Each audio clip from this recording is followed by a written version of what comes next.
Hello people, today I'm going to be talking about an upcoming first-person dungeon crawler called Lunacid, developed by Kira. And that name might sound familiar to you if you've played or seen games like Lost in Vivo, which was a first-person Silent Hill-inspired horror title. Now the main reason this game has me interested is because it's inspired by games like Kingsfield and Shadow Tower. And the thing is that I've always wanted to play the Kingsfield games, not only because they're the granddaddy of Souls games, but because I've always wanted more first-person RPGs where the focus was on exploring weird, interconnected worlds. And I've tried playing the Kingsfield games, but I cannot get used to how they feel to control. I just feel like I'm playing in a rusty fucking tank instead of controlling a human. But Lunacid seems to be heading in a direction where I could actually turn the camera without losing my patience. Anyhow, the premise of the game is that long ago a great beast arose from the sea and covered the earth in a poisoned fog. Now those deemed undesirable are thrown into a great well, which has become a pit of chaos and disease.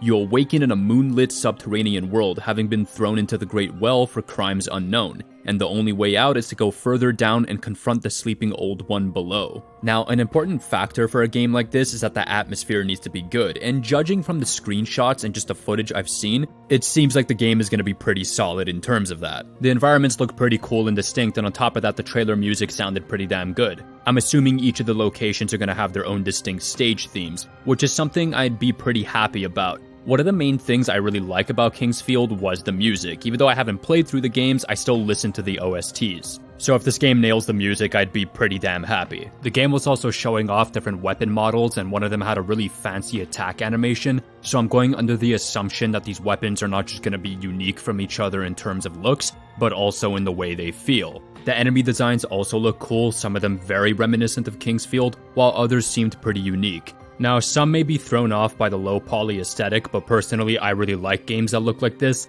and I don't really need high graphical fidelity. I'm somebody that values art direction, and for the most part, I think the art direction in this title looks pretty well done. It's just I saw one screenshot where one character model looked a little off to me and just didn't match the rest of the game, but other than that, I really like the way this game looks. So yeah, if you've been in a boat where you're trying to find games like Kingsfield and you haven't been able to play them for whatever reason, you might want to keep an eye out for this. Anyhow, thanks for watching, and I hope you found something of interest.